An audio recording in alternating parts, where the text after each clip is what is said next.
Obrigada, Paula. Bom dia para você, para todos que estão acompanhando a Canção Nova. Quarta-feira é dia do nosso encontro com o Papa Francisco.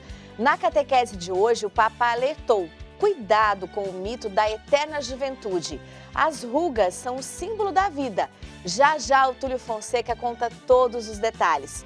Começamos vendo então o tempo por aqui em São Paulo, hoje dia nublado, possibilidade de garoa, poucas aberturas de sol à tarde e a máxima não passa dos 21 graus.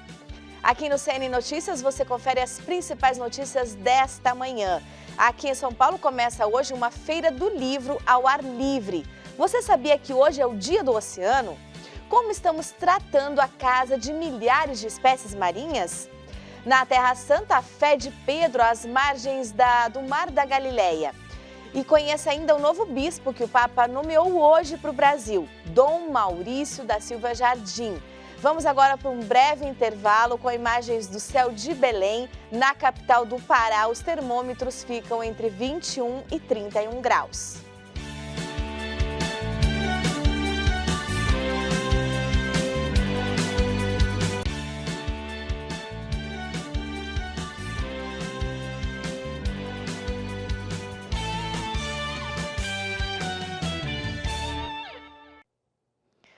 O Papa Francisco nomeou hoje mais um novo bispo para o nosso país.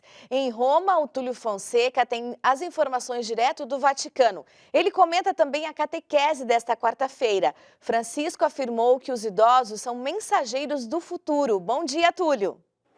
Olá, Delita, um bom dia para todos que nos acompanham. Na catequese de hoje, o Papa Francisco refletiu sobre a importante figura de um homem ancião do Novo Testamento, Nicodemos, a quem Jesus lhe diz que para ver o reino de Deus é preciso nascer de novo do alto. O pontífice afirmou que Nicodemos não entendeu as palavras do Filho de Deus e levanta a questão da impossibilidade de nascer de novo quando já se é velho. E Francisco destacou que Jesus está se referindo a um novo nascimento no Espírito, para o qual a velhice não é um obstáculo, e este ato nasce quando se permite ser abraçado pela ternura do amor criativo de Deus. O Papa disse ainda que nesta época em que vivemos, o mito da juventude eterna é uma obsessão. A velhice é desprezada, esquecendo que a vida terrena é um começo e não uma conclusão. E alertou a todos para que caminhem sempre com os olhos fixos em direção à eternidade. E completou: nesta viagem, a fé nos permite ver o reino de Deus. Francisco concluiu dizendo que aqueles que passam pela etapa da velhice podem descobrir à luz do Evangelho uma nova missão, ser sinais e instrumentos do amor de Deus que apontam para o objetivo final para o qual somos chamados. Adelita, trago também uma notícia para a Igreja do Brasil que o Vaticano divulgou agora há pouco. O Papa Francisco nomeou o padre Maurício da Silva Jardim, do clero da Arquidiocese Metropolitana de Porto Alegre, atualmente diretor das obras pontifícias missionárias no Brasil, como bispo da Diocese de Rondonópolis-Guiratinga. Recordo que essas notícias e muitos outros conteúdos sobre o Papa Francisco, a Igreja no Brasil e no mundo estão disponíveis em nosso site noticias.cançãonova.com. De Roma, Túlio Fonseca para o Canção Nova Notícias, edição da manhã.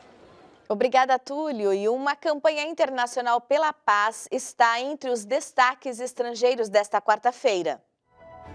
Entre seus destaques, o Vatican News traz a campanha 1 Minuto pela Paz 2022, promovido pela Ação Católica. A campanha consiste em parar 1 minuto neste dia 8 de junho, escrever paz na palma da mão e compartilhar. Toda pessoa, de qualquer que seja a crença, ou mesmo que não a tenha, é convidada a elevar os olhos ao céu e rezar juntos, como irmãos, pela paz. 1 Minuto pela Paz 2022 busca semear esperança, harmonia e despertar as consciências diante de uma humanidade marcada pela tragédia e pela dor. Carro avança contra pedestres e invade vitrine em Berlim. Esse é o destaque do jornal alemão Deutsche Welle. Bombeiros afirmam que o incidente deixou ao menos uma pessoa morta e 8 feridas. Nesta quarta-feira, um carro invadiu a calçada de uma movimentada rua da capital alemã, atropelando vários pedestres. O motorista foi detido e está sendo interrogado. O The New York Times destaca: Ucrânia enfrenta dilema, lutar para manter uma cidade devastada ou recuar. Severodonetsk, um lugar de combate intenso, está morto, segundo o presidente Volodymyr Zelensky. Moscou alega que seus militares repararam centenas de quilômetros de trilhos e que uma importante fonte de água doce flui novamente para a Crimeia, ocupada pelos russos. Conectar a Rússia ao território capturado ao sul da Ucrânia é um dos objetivos da guerra. Na Terra Santa, uma celebração recorda o diálogo entre Jesus e São Pedro.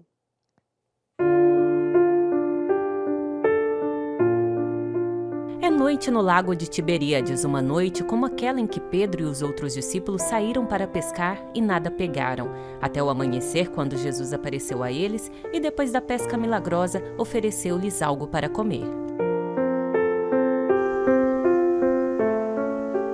A Mensa Christi, no pequeno santuário de Tábiga, às margens do lago, recorda este episódio e o diálogo subsequente com a pergunta de Jesus a Pedro: "Tu me amas?" e a atribuição do primado ao apóstolo, um primado que é tanto de amor quanto de orientação. Esta penta é chamada de mesa do Senhor, porque aqui, mesmo antes dos apóstolos trazerem os peixes pescados, Jesus já os aguardava com um peixe assado nas brasas. Desse modo, nos mostra que a igreja é própria fraternidade. E, portanto, o primado de Pedro é um primado de amor, é um primado de orientação à igreja, é um primado de nutrimento da igreja com o ensinamento do Evangelho, e é um primado dentro de uma igreja que é fraternidade. Uma igreja que é fraternità. Todos os anos, no final do tempo da Páscoa, os franciscanos da Terra Santa vêm aqui, em peregrinação, para recordar este episódio. Na minha opinião, a pergunta que cada um deles teria feito é: o que queres de mim, Jesus? Jesus não responde. Ele apenas os chama, os faz sentar e lhes oferece algo para comer. A resposta é o próprio Jesus Cristo: vinde a mim, e em mim encontrareis repouso. Eu posso atender a todas as vossas necessidades.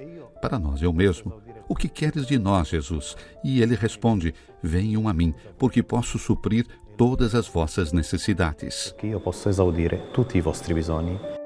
Esta página do Evangelho também ilumina o caminho sinodal que a Igreja está percorrendo. E começa hoje aqui em São Paulo uma feira de livros ao ar livre. O evento acontece no espaço bem conhecido dos paulistanos, lá na Praça Charles Miller, em frente ao estádio do Pacaembu. Quem traz os detalhes ao vivo é o Sidney Fernandes. Bom dia, Sidney. Bom dia, Adelita, e a todos que acompanham o Canção Nova Notícias. Isso mesmo, é a primeira feira ao ar livre que acontece aqui na capital paulista, e a novidade é que é uma feira aberta e a entrada é de graça. As bancas ainda estão sendo montadas, porque a feira mesmo ela abre oficialmente às 3 da tarde. O pessoal está por aqui preparando, as estandes de livro.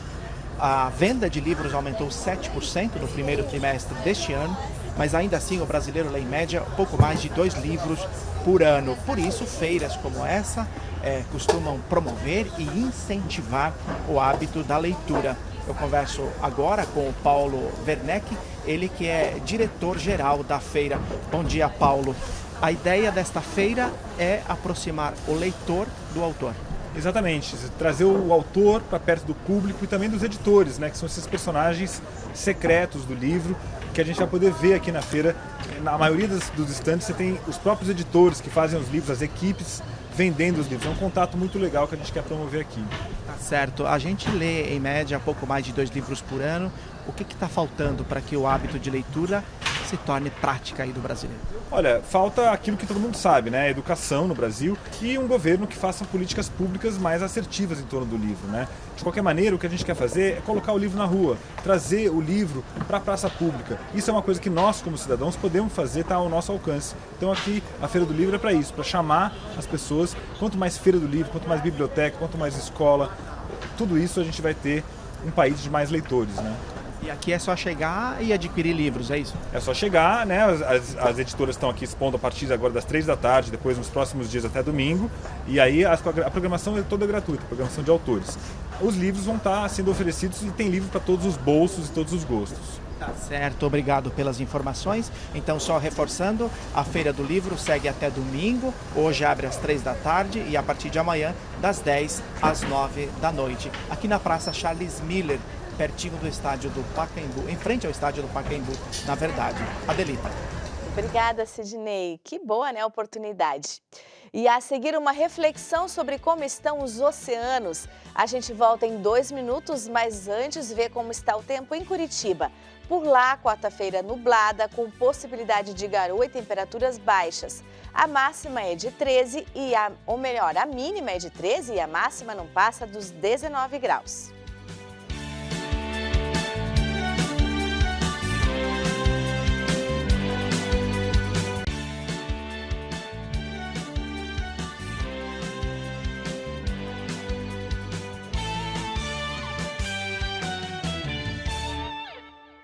CN Notícias está de volta e hoje lembramos o Dia Mundial dos Oceanos. Um momento oportuno para a gente pensar como estamos tratando a casa de milhares de espécies marinhas. O futuro dos mares depende de nós. Se não cuidamos do nosso lixo aqui em terra firme, tudo vai parar no oceano, levado pela água da chuva ou quando jogamos lixo na praia. O problema é que os animais marinhos não conseguem distinguir lixo do que é comida. E um dos grandes problemas enfrentados nos oceanos chama-se plástico. Vejam essas imagens que foram filmadas pelos funcionários da Fundação Mamíferos Aquáticos. É uma tartaruga marinha que foi submetida a uma cirurgia para a retirada de muito plástico que estava no interior do organismo. Essa tartaruga sobreviveu, mas não é isso que tem acontecido com a maioria dos animais encontrados nas praias. Segundo o biólogo da Fundação Mamíferos Aquáticos, tartarugas e outros animais marinhos acabam morrendo por causa do plástico. A questão do saco plástico, por exemplo, é um dos principais pontos, porque ela acaba confundindo saco plástico com alga e aí ela acaba ingerindo. E para expelir esse resíduo é muito complicado. Então essa questão comportamental humana mesmo pesa bastante. Para finalizar a reportagem, a gente separou algumas imagens cedidas pela Fundação para mostrar o único peixe-boi que mora em Sergipe. O nome dele é Astro, tem 32 anos. Um mamífero que se alimenta de algas e folhas dos manguezais.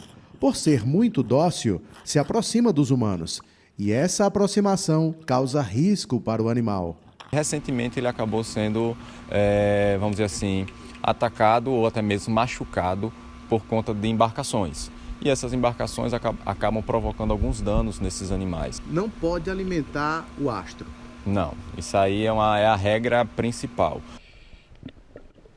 E o alerta para chuvas fortes no Nordeste se estende até o fim dessa semana. Vamos conferir a previsão do tempo. Os ventos fortes vindos do mar deixam um tempo bem carregado em toda a faixa leste da região Nordeste. Com o solo ainda saturado devido às fortes chuvas, o risco de transtorno se mantém elevado. Hoje são esperados 20 milímetros de acumulados de chuva em Pernambuco, Sergipe e Maranhão. No norte, a zona de convergência intertropical continua influenciando o tempo instável. O estado do Tocantins é o único em que ficará com tempo firme, sem chance de chuva. Assim como em toda a área clara do mapa, em que o sol vai predominar e a massa de ar seco vai inibir as formações de nuvens de chuva. Nas outras áreas do país, a chuva vai permanecer intensa, desde a costa do Rio Grande do Sul até o Paraná, também em São Paulo, sul do Rio de Janeiro, de Minas Gerais e norte e sudoeste do Mato Grosso do Sul. Tempo fresco ainda no sul, com máxima de 20 e mínima de 13 graus em Porto Alegre. O governo decidiu incluir em leilões os terrenos e prédios da União sem uso. Eles serão para a construção de moradias populares. O Francisco Coelho, lá de Brasília, traz os detalhes. Bom dia, Francisco. Bom dia, Adelita, e a todos que acompanham o Canção Nova Notícias, edição da manhã. Pois é, nos próximos meses a União vai oferecer terrenos e prédios públicos desocupados para leilões de moradias sociais. As prefeituras serão chamadas e vão fazer as licitações e escolher as famílias beneficiárias. O projeto também vai permitir no mesmo terreno ou prédio estabelecimentos comerciais, estacionamentos, shoppings e também estações de serviços. Isso vai permitir também um maior desenvolvimento urbano e aumento das moradias populares nos centros das cidades. Já na Câmara dos Deputados, 2 projetos que tratam sobre a redução dos custos dos combustíveis devem ser votados antes do recesso parlamentar até o dia 18 de julho. 18 de julho começa o recesso parlamentar. Essa promessa foi feita pelo presidente da Câmara, Arthur Lira. Entre esses projetos está a PEC, que vai ser elaborada pelo governo e pretende zerar o ICMS cobrado sobre o diesel e o gás de cozinha para tentar reduzir os preços que são cobrados sobre esses produtos. E uma última notícia, o Senado aprovou ontem o dia da conscientização da campanha Junho Verde para a conscientização do meio ambiente e também o combate à poluição. É uma campanha, esse projeto surgiu a partir de uma sugestão da Conferência Nacional dos Bispos do Brasil, que promove a maior conscientização ambiental nesse mês de junho, que é dedicado ao Dia Mundial do Meio Ambiente. Eu volto com você aí nos estúdios. Tá certo, obrigada, Francisco. Bom trabalho e boa quarta-feira para você. E a seguir, Canção Nova se prepara para a festa do Pai das Misericórdias. A gente vai para um breve intervalo com imagens da capital baiana. Em Salvador, dia de sol com algumas nuvens. Os termômetros ficam entre 21 e 28 graus.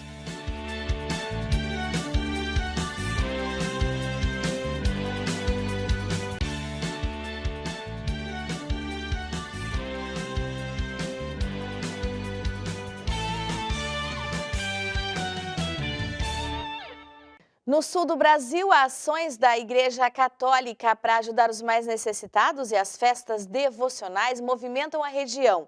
Tomás Guarese faz um panorama dessas ações. Bom dia, Tomás. Bom dia, Adelita. Aqui no Rio Grande do Sul, na cidade de Bento Gonçalves, dia 13, acontece a festa de número 144 em honra a Santo Antônio. O santuário é um dos mais antigos da Diocese de Caxias do Sul e a festa já é tradicional em toda a Serra Gaúcha. Já na Arquidiocese de Curitiba, no Paraná, uma ação de cidadania ofereceu serviços para os moradores da regional Tatuquara. O trabalho reuniu a Fundação de Assistência Social, FAS, o Ministério Público e a Caritas Brasileira. A população contou com serviços nas áreas de assistência social, justiça e de imigração. Neste caso, para estrangeiros que moram em Curitiba e precisam principalmente regularizar a documentação. Já em Santa Catarina, as festas da devoção ao Divino Espírito Santo estão de volta. A manifestação popular foi introduzida na região pelos açorianos por volta de 1748. Por seu valor ancestral, histórico e cultural, recebeu o título de Bem do Patrimônio da Natureza Imaterial no estado de Santa Catarina. A tradição enraizou-se em várias cidades do litoral. A festa foi criada em 1321 pela rainha Isabel de Aragão, e acabou tornando-se uma tradição em Portugal e em todos os outros países com traços de colonização portuguesa. De Estância Velha, Rio Grande do Sul, Tomás Guarese. Obrigada, Tomás, por suas informações. A Canção Nova celebra neste final de semana a festa do Pai das Misericórdias. O Emerson Tersigni fala ao vivo lá de Cachoeiro Paulista com as informações. Bom dia, Emerson. Oi, Adelita, bom dia para você, bom dia a toda a família Canção Nova. Pois é, a festa do Pai das Misericórdias está chegando, começa na próxima sexta-feira, vai até domingo, dia 12 de junho, aqui na Canção Nova, em Cachoeira Paulista, e é celebrada justamente no fim de semana da Santíssima Trindade. Trindade essa que nos ama apaixonadamente e, como o Pai das Misericórdias, está sempre aberto para nos acolher, nos abraçar e nos amar da mesma forma. E para falar sobre esta festa, eu vou receber agora, neste momento, a Salete Ferreira, membro da comunidade Canção Nova. Salete, obrigado por aceitar o nosso convite. Qual que é o seu sentimento em saber que milhares de pessoas vão fazer esta experiência com o Pai das Misericórdias aqui em Cachoeira Paulista? Bom dia. Bom dia, muita gratidão a Deus e ao Pai das Misericórdias que acolhe a todos, não é? Nós somos a Casa da Misericórdia, que se materializa neste santuário. Então você que vem vai aproveitar muito as graças que Deus tem a derramar nesse final de semana. Com certeza, a programação é repleta de atrações, de atividades, tem Santa Missa, tem Adoração Santíssima, louvor, oração e, acima de tudo, ordenação sacerdotal, novos padres para a igreja, não é mesmo? É isso, 8 diáconos que se ordenarão sacerdotes. Então, nós agradecemos muito a Deus também por esta graça, pelo sinal da fecundidade da igreja e pelo sinal da fecundidade do carisma Canção Nova, porque é um presente para a Canção Nova, mas para a igreja, né? Com certeza, Salete. Obrigado pela sua presença, que Deus abençoe. Obrigada. Ótimos preparativos para todos vocês. Lembrando que a programação completa da Festa do Pai das Misericórdias está disponível em nosso site, eventos.cançãonova.com, reforçando de sexta a domingo, 10 a 12 de junho, aqui na sede da Comunidade Canção Nova, em Cachoeira Paulista, com o tema O Pai está comigo, o Pai está com todos nós. Deus abençoe, Adelita, eu volto com você aí no estúdio. Tá certo, muito obrigada. E para você que é aqui da capital paulista, venha participar da jornada de oração com o Sagrado Coração de Jesus. A programação é a partir das 7h30 na Catedral Nossa Senhora do Líbano, no bairro da Liberdade, na rua Tamandaré 355. Você é nosso convidado especial. Encerramos essa edição de hoje com as imagens do belíssimo Santuário do Pai das Misericórdias lá de Cachoeira Paulista. Fique com Deus.